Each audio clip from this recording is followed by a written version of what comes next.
It's 1941. You're 17 years old in a small Korean village by the river. Winter bites through the paper windows and the sky feels heavier than usual. Your father works for rationed rice. Your mother mends clothes for neighbors who can't pay. At night, you listen to your younger sister whisper about the future. School, city lights, modern dreams. But the world is already closing in. The empire's flag hangs from the school gates, and even your name, your Korean name, has been replaced. Every morning you line up outside the classroom, reciting foreign words that don't feel like yours. If you forget one, the bamboo stick finds your knuckles. The teachers call you obedient. The soldiers call your village grateful. But hunger doesn't care for obedience. The ration cards never last the month. Your brother coughs in the next room, thin as the winter wind. And when the rent collector visits, even your mother lowers her eyes. Then one day, two men arrive. They wear fine coats, polished boots, the kind only officials have. Factory work in Manchuria, they say. Good pay. Clean uniforms, meals every day. They show photos of smiling girls in crisp aprons, writing letters home. You could help your family, they tell your father. Your mother looks at your brother's frail chest, at the coins they offer in advance. You see the relief on her face before she even nods.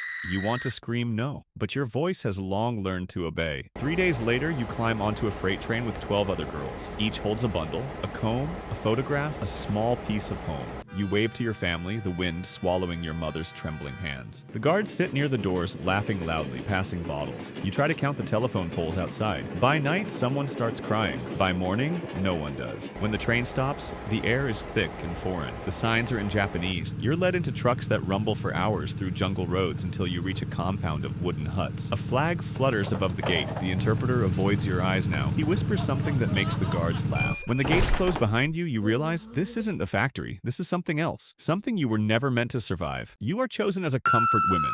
The days blur. You're given a number, your clothes replaced by a uniform that doesn't fit, your identity written on a small card nailed above a door. You stop hearing your name. The compound moves like a clock. Guards, orders, roll calls, silence. Guards, orders, roll calls, silence.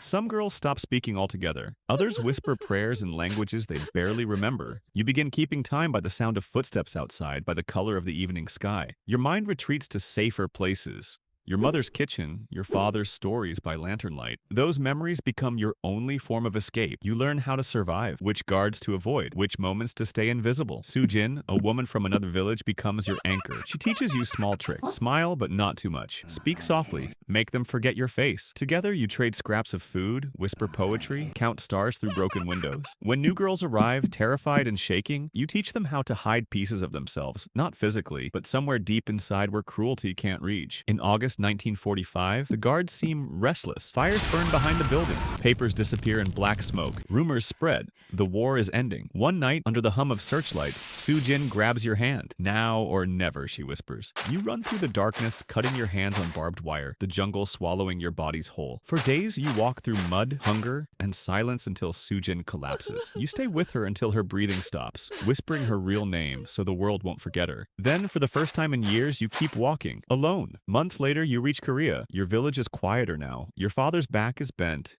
Your mother's eyes dim. When she sees you at the door, she covers her mouth. Not in joy, but in shock. The neighbors whisper, the world has moved on without you. At night, you lie awake, realizing there is no home for you anymore. So you leave again, to Seoul, to work, to silence. You become invisible by choice. You survive by erasing yourself from memory. Years pass. Korea changes. New governments rise. Cities rebuild. Generations forget. You grow older, quieter, but the past never really leaves. Then, in the 1990s, you read a newspaper. A professor calling for women like you to come forward. Tell your story, she says, before history buries it again. You hesitate for weeks, then months. But one morning, you write a letter. And when they invite you to speak, you finally say your real name out loud. My name is Eunhee, she says. The name you buried half a century ago. You stand before cameras, reporters, and students who were born long after the war. Your voice trembles but doesn't break. You speak not for yourself, but for the thousands who never returned. For Sujin, for the girls on that train. The world listens finally, and as the lights fade, you whisper to yourself, silence protected me once, but truth will outlive me. History remembers the empire and the war, but what about the girls who became its silence? If you were there, would your story be forgotten, or would you find a way to be heard? Let us know in the comments below.